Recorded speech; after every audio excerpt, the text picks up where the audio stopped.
नमस्ते दोस्तों, आपका हमारे YouTube चैनल में स्वागत है। और आज हमारे साथ सोने और चांदी पर बात करने के लिए बहुत ही खास मेहमान मौजूद हैं। ये हैं मेटल फोकस से। मैं आपको बता दूं, मेटल फोकस जो है विश्व की दिग्गज प्रीशियस मेटल जो कंसल्टेंसी कंपनी है वो है, और इनके ऑफिसेज करीब 9 देशों में है। और आज हमारे साथ जो है वो इंडिया के जो प्रिंसिपल कंसल्टेंट हैं, चिराग सेठ जी, वो हमारे साथ मौजूद हैं। चिराग भाई, आपका बहुत बहुत स्वागत है हमारे लिए समय निकालने के लिए। तो चिराग भाई, अभी सोने को आप कैसे देख रहे हैं? अभी क्या रीजंस है जो सोने के भाव को प्रभावित कर रहे हैं, या क्या? कल अगर हम बात करें तो सबसे ज्यादा जो सोने चांदी या कमोडिटीज मार्केट को जो सबसे ज्यादा फिलहाल इम्पैक्ट करते हैं वो है यूएसडी इंटरेस्ट रेट पॉलिसी। कहूंगा कि इंटरेस्ट रेट कट शायद इतना जल्दी ना आए। सो पॉसिबिलिटी जो रह जाती है वो है कि शायद एक और हाइक आ सकता है, क्योंकि जैसे हमने देखा पिछले कई दिनों में कमोडिटीज के दाम बढ़े, स्पेशली ऑयल प्राइसेस बढ़े हुए हैं और इन्फ्लेशन के जो कंसर्न है वो फिर से काफी हद तक बढ़ते जा रहे हैं। दूसरी और एक चीज, जैसे हमने अभी फिलहाल इंडिया में बहुत ही सक्सेसफुल G20 समिट हुआ, उसी के अंदर भी लोगों ने बात की ऑन हाई इन्फ्लेशन। तो मैं ये कहूंगा कि आज भी सेंट्रल बैंक के लिए इन्फ्लेशन एक बहुत ही बड़ी जो सिरदर्द है वो बना हुआ है। हालांकि पिछले 6 से 8 महीने में जो एलिवेटेड लेवल से वहां इन्फ्लेशन काफी हद तक कम हुए हैं। फिर भी काफी सारे सेंट्रल बैंक्स के लिए करंट जो इन्फ्लेशन की स्थिति है वो, जो मैं कहूंगा, एक नॉर्मल स्थिति से अभी भी बहुत ज्यादा ऊंची है। तो उसका जरूर एक इम्पैक्ट रहेगा मॉनेटरी पॉलिसी पे। हाल ही में डेटा भी आया था कि सेंट्रल बैंक जो है सोने की खरीद कर रहे हैं।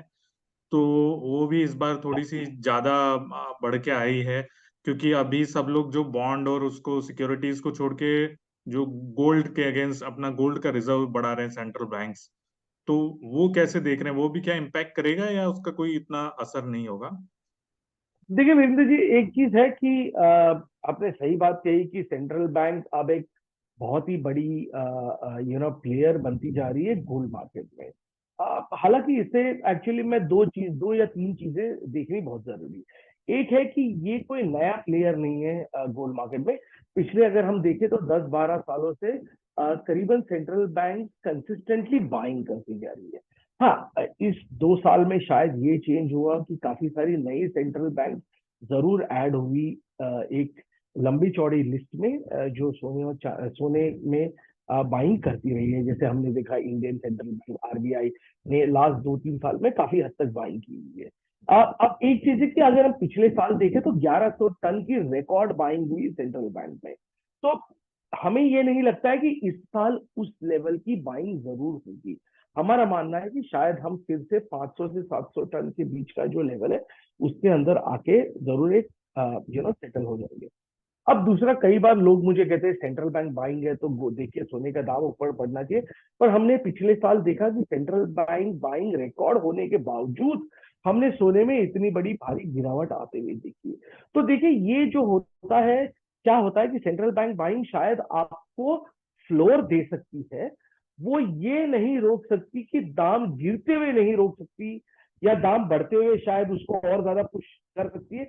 बट वो एक फ्लोर जरूर प्रोवाइड कर सकती है, जो शायद मूवमेंट हो, जो बहुत बड़ी मूवमेंट शायद अगर मार्केट में, जैसे अगर हम पिछले साल की बात करें तो शायद सेंट्रल बैंक बाइंग ना होती तो सोने के दाम शायद $1200-1400 भी हो सकते थे। तो सेंट्रल बैंक बाइंग ने जरूर उसको एक सपोर्ट दिया हुआ है, but central bank buying can not be the only driving. एक और चीज मैं आपसे पूछना चाहूंगा, ये जो डी डॉलराइजेशन की थीम और इसकी बहुत ज्यादा बातें होती हैं, और दूसरा अभी क्रूड के प्राइसेस भी लगातार बढ़ते हुए देखे हमने पिछले कुछ दिनों में। तो क्या ये दोनों चीजें भी कुछ हद तक इम्पैक्ट कर सकती है भाव को? आपका क्या असेसमेंट है? देखिए, डी डॉलराइजेशन जो है वो हम 15-20 साल से सुनते आ रहे हैं। यानी मैंने अपनी करियर की शुरुआत 2004 में की, उस दिन से मैं पहले दिन से डी डॉलराइजेशन सुनते आ रहा हूँ। हाँ, ये जरूर है कि शायद आजकल अटकलें इसकी बहुत ज्यादा लगाई जा रही है। देखिए, सबसे बड़ा चीज इंपॉर्टेंट होता है कि डी डॉलराइजेशन तो जरूर हो रहा है, उसमें कोई दो राय नहीं है कि डी डॉलराइजेशन नहीं हो रहा है। इसीलिए हमने देखे काफी सारे सेंट्रल बैंक या काफी सारे गवर्नमेंट अब दूसरी करेंसियों में ट्रेड कर रहे हैं। सबसे जो जो गोल्ड बुल्स कहते हैं कि डी डॉलरेशन की वजह से गोल्ड के दाम 3,000 5,000 डॉलर हो जाने चाहिए, मेरा एक ही बहुत ही सिंपल सवाल है कि ये जो डी डॉलरेशन हो रहा है उसका शिफ्ट कहां पे हो रहा है? क्या ये है कि central bank gold trading, gold अपनी करेंसी को गोल्ड में कन्वर्ट करे? ये नहीं है। ये हो रहा है कि सेंट्रल बैंक अलग अलग जो जिसे हम कहते हैं सरकारें हैं, वो अपनी करेंसी में ट्रेड करना चाहती है। यानी dollar is losing its footing against yuan या रुपी। हम इंडिया में बहुत खुश है कि आजकल रुपी में लोग ट्रेड कर रहे हैं, बट शायद रुपी पे थोड़ा उसका ये हो रहा है। ये नहीं हो रहा है कि उसका गोल्ड पे कोई इंपैक्ट आ रहा है। तो मैं कहूंगा डी डॉलराइजेशन का फिलहाल गोल्ड पे इंपैक्ट बहुत ही ज्यादा लिमिटेड है। हाँ, unless until world goes back to gold back currency तो अलग चीज है, उस पर भी बहुत ज्यादा मैं कहूंगा लिमिटेशन है, क्योंकि लास्ट 15-20 साल में इतनी करेंसी प्रिंट हो चुकी है, इतनी लिक्विडिटी सिस्टम में आ चुकी है, शायद उतना सोना ही नहीं है हमारे पास उसको बैक करने के लिए। तो ये एक बहुत ही ज्यादा प्रैक्टिकल चैलेंज है। हाँ, जरूर एक यूटोपियन वर्ल्ड होगा जो गोल्ड बुल्स के लिए कि एक डी डॉलराइजेशन हो जाए, बट वो संभावित नहीं है। आपका जो दूसरा सवाल था ऑयल को लेके, मैंने जैसे पहले कहा कि लास्ट कुछ हफ्तों में ऑयल के दाम जरूर बढ़े हुए हैं और उसका खामियाजा इन्फ्लेशन पे हमें जरूर देखने को मिलेगा। तो वो जरूर एक इंटरेस्ट रेट को इम्पैक्ट कर सकता है। चिराग भाई, अगर ये आपका जो असेसमेंट है उसके हिसाब से अगर हम देखें सोने और चांदी का भाव, तो क्या देख रहे हैं आप अगले 6 महीने या 12 महीने में? आपका क्या कह रहा है, एनालिसिस क्या कहता है ये आप? दो चीज है। एक तो मार्केट जरूर एक रेंज बाउंड इसके अंदर डायनेमिक ट्रेडिंग करते आ रहा है। हालांकि उसका बायस जो जरूर एक डाउनवर्ड की तरफ रहा है, क्योंकि हमने कंटिन्यूसली देखा है कि अगर पॉजिटिव न्यूज भी आ जाता है और मार्केट ऊपर चले जाता है, पर ऊपर में जरूर वो सस्टेन नहीं कर पा रहा है। इंटरेस्ट रेट कट अगर आते भी है 2024 में, तो वो शायद सेकेंड हाफ में इंटरेस्ट रेट कट आएंगे। दूसरी बात जो हमें लगता है ये है कि यहाँ पे समझना होगा कि मार्केट एक 100 to 125 basis point interest rate cut की संभावनाएं लगाए जा रहा है। हमें नहीं लगता है कि इतने ज्यादा स्टीप इंटरेस्ट रेट कट आएंगे, क्योंकि कोई भी सेंट्रल बैंक ये नहीं चाहेंगी कि वो अग्रेसिवली इंटरेस्ट रेट कट कर ले और फिर इन्फ्लेशन के कंसर्न फिर से आ जाए। दूसरी बात जो लोग कहते आ रहे हैं पिछले 1 साल से यूएस में रिसेशन आएंगे, उसकी भी अब संभावनाएं हमें काफी हद तक कम दिखती है।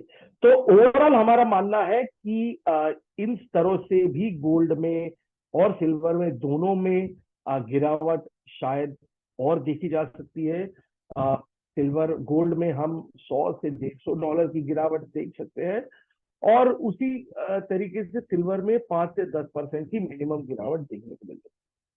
लेवल से उनसे 1800 के आसपास आप लेवल देख रहे हैं हम अभी? जरूर 1800 के आसपास के लेवल गोल्ड में जरूर देखते हैं, और सिल्वर में हम $19 के आसपास के लेवल जरूर देखते हैं। कब कब तक? ये हमारा इस साल यानी करीबन सेकेंड हाफ ऑफ 2024 तक का अनुमान है। सो आज से 1 साल तक का। चिराग भाई, आपका बहुत बहुत धन्यवाद। आपने जो हमको इतना समय दिया अपने कीमती समय में से निकाल के। शुक्रिया। Thank you so much. Thank you Chirag भाई।